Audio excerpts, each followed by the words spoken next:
Namaskaram, and it's fantastic that both United Nations, the Government of India and now Government of Karnataka has taken this up, that 2023 is the year of the millets. Well, as a part of my efforts to bring health and well-being to people, we've been pushing millets into people's diets and dietary habits in the last 35 years, and it's made a huge difference for those who have adopted that. Why is millet important? One thing is, millet is land-friendly, soil-friendly. It's easy to grow in most soils on the planet. Paddy or rice growing is not very soil-friendly. So for soil, millet is the best thing.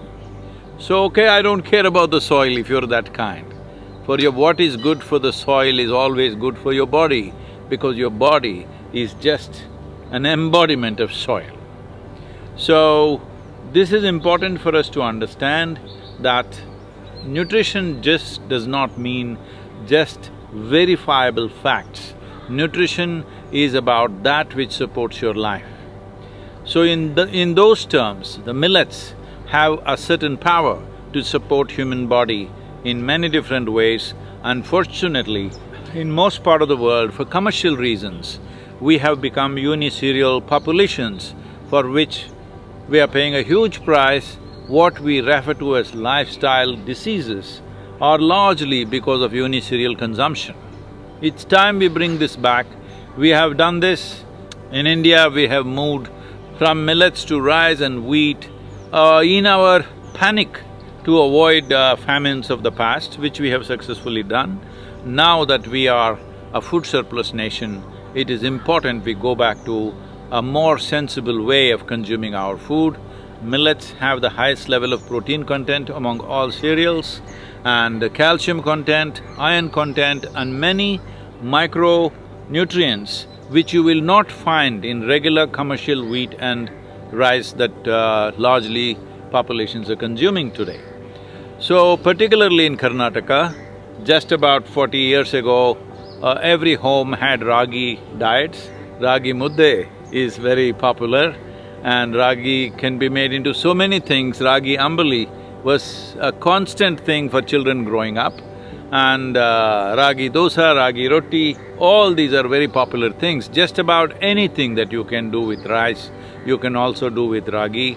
But we have fallen into one cereal trap, both for the national economy, for the ecological well-being and ecological diversity that is there in the soil, to protect that, and above all for human nourishment and health.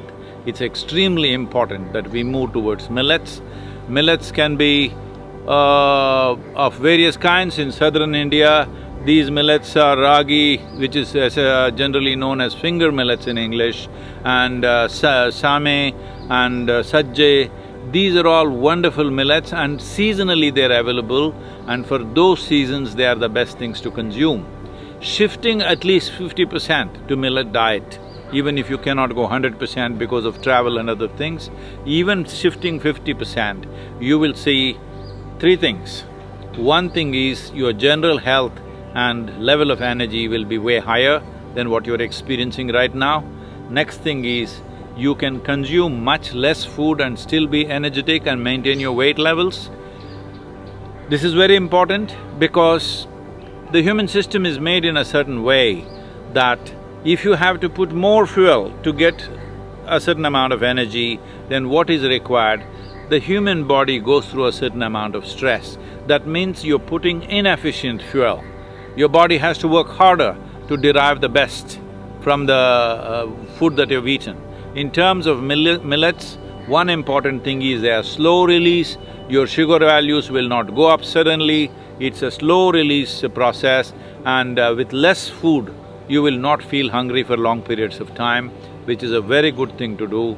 This is very easy. Those of you who tend to fast and try to balance your diet by doing fastings and intermittent fastings and things like that, you will see millet is most supportive for that kind of lifestyle.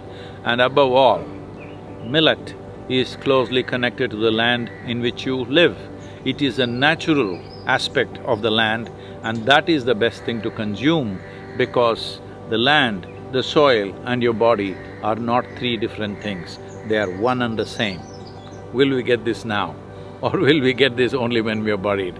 This is the only question. So millets should be brought into our lives. I would request all the restaurants and chefs and others to participate in this as much as possible and make millet products popular among people, and every responsible citizen should do this for the well-being of their own health and well-being, and for the well-being of the country and the world and the ecological diversity of the planet, and especially if you have growing children. Millet is a must in your home. Thank you very much. Namaskaram.